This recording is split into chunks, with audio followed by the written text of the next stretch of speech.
ആകാശവാണി.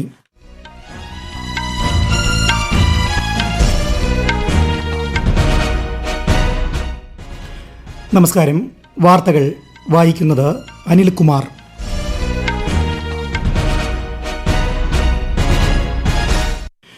പ്രധാന വാർത്തകൾ. 2026-27 കേന്ദ്ര ബജറ്റ് ധനമന്ത്രി നിർമ്മല സീതാരാമൻ നാളെ ലോക്സഭയിൽ അവതരിപ്പിക്കും. ബജറ്റ് പ്രഖ്യാപനങ്ങളിൽ പ്രതീക്ഷയർപ്പിച്ച് രാജ്യം. അറബ് ലോകവും ഇന്ത്യയും തമ്മിലുള്ള ബന്ധത്തിന് ശക്തി പകരാൻ വിദേശകാര്യ മന്ത്രിതല സമ്മേളനത്തിനാകുമെന്ന് പ്രധാനമന്ത്രി നരേന്ദ്രമോദി. ഭീകരതയോടുള്ള വിട്ടുവീഴ്ചയില്ലാത്ത സമീപനം എന്നത് ആഗോള മാനദണ്ഡമായിരിക്കണമെന്ന് വിദേശകാര്യമന്ത്രി എസ് ജയശങ്കർ. അടുത്ത 5 വർഷത്തിനുള്ളിൽ യൂറോപ്യൻ യൂണിയനിലേക്കുള്ള ഇന്ത്യയുടെ കയറ്റുമതി ഇരട്ടിയാക്കാൻ സ്വതന്ത്ര വ്യാപാര കരാറിലൂടെ സാധിക്കുമെന്ന് കേന്ദ്രമന്ത്രി പീയൂഷ് ഗോയൽ.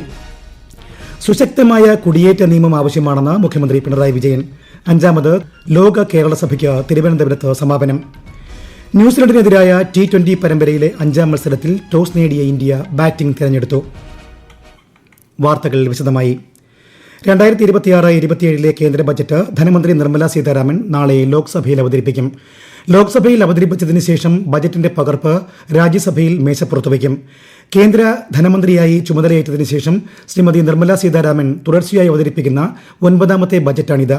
ബജറ്റ് പ്രസംഗം പൂർത്തിയായ ശേഷം മൊബൈൽ ആപ്പിലും വെബ്സൈറ്റിലും രേഖകൾ ലഭ്യമാകും. കേന്ദ്ര ബജറ്റ് അവതരണത്തിന് ശേഷം രാജ്യത്തിന്റെ വിവിധ പ്രദേശങ്ങളിൽ നിന്നുള്ള 30ഓളം കോളേജ് വിദ്യാർത്ഥികളുമായി ധനമന്ത്രി സംവദിക്കും.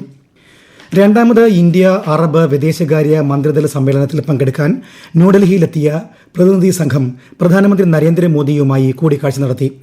അറബ് ലോകവും ഇന്ത്യയും തമ്മിൽ കാലങ്ങളായി തുടർന്നു പോരുന്ന ബന്ധത്തിന് ശക്തി പകരാൻ സമ്മേളനം സഹായകരമാണെന്ന് കൂടിക്കാഴ്ചയിൽ പ്രധാനമന്ത്രി അഭിപ്രായപ്പെട്ടു. വ്യാപാരം, നിക്ഷേപം, ഊർജ്ജം, സാങ്കേതികവിദ്യ, ആരോഗ്യ സംരക്ഷണം തുടങ്ങി ഇരു മേഖലകൾക്കും പ്രയോജനകരമായ രീതിയിൽ സഹകരണം കൂടുതൽ ശക്തമാക്കാൻ ഇന്ത്യ പ്രതിജ്ഞാബദ്ധമാണെന്ന് അദ്ദേഹം ആവർത്തിച്ചു.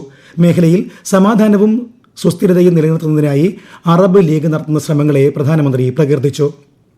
ഭീകരതയോടുള്ള വിട്ടുവീഴ്ചയില്ലാത്ത സമീപനം എന്നത് ആഗോള മാനദണ്ഡമായിരിക്കണമെന്ന് വിദേശകാര്യമന്ത്രി എസ് ജയശങ്കർ. ന്യൂഡൽഹിയിൽ 2ാമത് ഇന്ത്യ അറബ് വിദേശകാര്യ മന്ത്രിതല യോഗത്തിന്റെ ആമുഖ പ്രസംഗത്തിലാണ് അദ്ദേഹം ഇക്കാര്യം വ്യക്തമാക്കിയത്. എല്ലാ രൂപത്തിലുമുള്ള ഭീകരത ഇന്ത്യയ്ക്കും അറബ് രാഷ്ട്രങ്ങൾക്കും ഒരുപോലെ ഭീഷണിയാണെന്ന് അദ്ദേഹം പറഞ്ഞു. അതിർത്തി കടന്നുള്ള ഭീകരവാദം അന്താരാഷ്ട്ര ബന്ധങ്ങളുടെയും നയതന്ത്രത്തിന്റെയും അടിസ്ഥാന തത്വങ്ങളെ ലംഘിക്കുന്നതിനാൽ അതൊരിക്കലും അംഗീകരിക്കാനാവില്ലെന്ന് ശ്രീ ജയശങ്കർ ചൂണ്ടിക്കാട്ടി. ഭീകരതയെ ചെറുക്കാൻ അന്താരാഷ്ട്ര സഹകരണം ശക്തിപ്പെടുത്തേണ്ടതിന്റെ ആവശ്യകതയും അദ്ദേഹം എടുത്തു പറഞ്ഞു. Cross-border terrorism is particularly unacceptable because it violates the basic principles of international relations and diplomacy.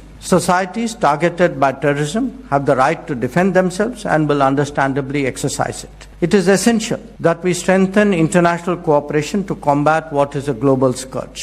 Zero tolerance for terrorism must be an uncompromising universal norm. Sant ഗുരു രവിദാസിന്റെ 649ാം ജന്മവാർഷികത്തോടനുബന്ധിച്ച് പ്രധാനമന്ത്രി നരേന്ദ്രമോദി നാളെ പഞ്ചാബ് സന്ദർശിക്കും. അദംപൂർ വിമാനത്താവളത്തിന്റെ പുതിയ പേരായ ശ്രീ ഗുരു രവിദാസ് ജി എയർപോർട്ട് എന്നത് അദ്ദേഹം ഔദ്യോഗികമായി പ്രഖ്യാപിക്കും. ലൂധിയാനയിലെ ഹൽവാര വിമാനത്താവളത്തിലെ ടെർമിനൽ മന്ദിരവും പ്രധാനമന്ത്രി ഉദ്ഘാടനം ചെയ്യും. ജലന്ധർ ജില്ലയിലെ ദേര സച്ച്ഖണ്ഡ് ബെല്ലാൻ സന്ദർശിക്കുന്ന ശ്രീ മോദി അവിടെ പ്രാർത്ഥനകൾ നടത്തുകയും സന്ത് ഗുരു രവിദാസ് ജിയുടെ സ്മരണാർത്ഥം സംഘടിപ്പിക്കുന്ന പൊതുപരിപാടിയിൽ പങ്കെടുക്കുകയും ചെയ്യും. ഇന്ത്യ യൂറോപ്യൻ യൂണിയൻ സ്വതന്ത്ര വ്യാപാര കരാറിലൂടെ അടുത്ത 5 വർഷത്തിനുള്ളിൽ യൂറോപ്യൻ യൂണിയനിലേക്കുള്ള ഇന്ത്യയുടെ കയറ്റുമതി ഇരട്ടിയാക്കാൻ സാധിക്കുമെന്ന് കേന്ദ്ര വാണിജ്യ വ്യവസായ മന്ത്രി പീയൂഷ് ഗോയൽ. പ്രമുഖ ദേശീയ ദിനപത്രങ്ങൾക്ക് നൽകിയ അഭിമുഖങ്ങൾ സമൂഹമാധ്യമത്തിൽ പങ്കുവച്ചുകൊണ്ടാണ് മന്ത്രി ഇക്കാര്യം വ്യക്തമാക്കിയത്. ഇന്ത്യയുടെ തന്ത്രപ്രധാനമായ മേഖലകളെ സംരക്ഷിക്കുന്നതോടൊപ്പം രാജ്യത്തിന് വലിയ അവസരങ്ങൾ തുറക്കുന്ന കരുത്തുറ്റ ഒന്നാണ് ഇന്ത്യ യൂറോപ്യൻ യൂണിയൻ സ്വതന്ത്ര വ്യാപാര കരാറെന്ന് മന്ത്രി പറഞ്ഞു. രാജ്യസഭാ MP സുനേത്ര പവാർ മഹാരാഷ്ട്രയുടെ ഉപമുഖ്യമന്ത്രിയായി സത്യപ്രതിജ്ഞ ചെയ്ത് അധികാരമേറ്റു. 62 വയസ്സുകാരിയായ അവർ മഹാരാഷ്ട്രയുടെ ആദ്യത്തെ വനിതാ ഉപമുഖ്യമന്ത്രിയാണ്. വിമാനാപകടത്തിൽ മരിച്ച മഹാരാഷ്ട്ര ഉപമുഖ്യമന്ത്രിയും ഭർത്താവുമായ അജിത് പവാറിന്റെ അപ്രതീക്ഷിത വേർപാടിനെ തുടർന്നാണ് സുനേത്ര ഉപമുഖ്യമന്ത്രിയായി സ്ഥാനമേറ്റത്. ഇന്ന് NCP നിയമസഭാ കക്ഷി യോഗം സുനേത്ര പവാറിനെ ഐകകണ്ഠേന നിയമസഭാ കക്ഷി നേതാവായി തെരഞ്ഞെടുത്തിരുന്നു. ന്യൂയോർക്കിലെ UN ആസ്ഥാനത്ത് നടക്കുന്ന ഐക്യരാഷ്ട്രസഭയുടെ സാമൂഹിക വികസന കമ്മീഷന്റെ 64ാമത് സമ്മേളനത്തിൽ കേന്ദ്ര വനിതാ ശിശു വികസന സഹമന്ത്രി സാവിത്രി താക്കൂർ ഇന്ത്യൻ പ്രതിനിധി സംഘത്തെ നയിക്കും. സമ്മേളനം അടുത്ത മാസം 2-ന് ആരംഭിക്കും. അംഗരാജ്യങ്ങൾക്ക് പ്രവർത്തന പുരോഗതി അവലോകനം ചെയ്യാനും മികച്ച മാതൃകകൾ കൈമാറാനുമുള്ള ആഗോള വേദി ഒരുക്കുക എന്നതാണ് സമ്മേളനത്തിന്റെ ലക്ഷ്യം. സാമൂഹിക വികസനത്തിനായുള്ള ആഗോള ശ്രമങ്ങളിൽ ഇന്ത്യയുടെ സജീവമായ ഇടപെടലിനെയാണ് പങ്കാളിത്തം സൂചിപ്പിക്കുന്നതെന്ന് വനിതാ ശിശുവികസന മന്ത്രാലയം അറിയിച്ചു. ഈ വാർത്തകൾ ആകാശവാണിയിൽ നിന്ന്. ആകാശവാണി വാർത്തകളും വാർത്താ അധിഷ്ഠിത പരിപാടികളും All India radio news Thiruvananthapuram YouTube ചാനലിലും @all India radio news Thiruvananthapuram Facebook പേജിലും AIR ന്യൂസ് തിരുവനന്തപുരം ഇൻസ്റ്റഗ്രാം അക്കൌണ്ടിലും @AIR ന്യൂസ് TVM X ഹാൻഡിലും ലഭ്യമാണ്. കേന്ദ്ര ഗവൺമെന്റിന്റെയും സംസ്ഥാനങ്ങളെയും ഒരു ഡിജിറ്റൽ പ്ലാറ്റ്ഫോമിൽ കോർത്തിണക്കുന്ന സഹകരണ ഫെഡറലിസത്തിന്റെ ഉത്തമ ഉദാഹരണമാണ് പ്രഗതി.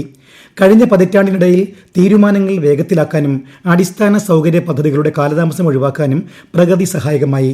വെല്ലുവിളി നിറഞ്ഞ ഭൂപ്രകൃതിയും പാരിസ്ഥിതികമായ സവിശേഷതകളും നിലനിൽക്കുന്നുണ്ടെങ്കിലും പ്രഗതി സംവിധാനത്തിന് കീഴിൽ ഉത്തരാഖണ്ഡ് സംസ്ഥാനം എന്ന പ്രധാന ശ്രദ്ധാകേന്ദ്രമായി മാറിയിരിക്കുന്നു.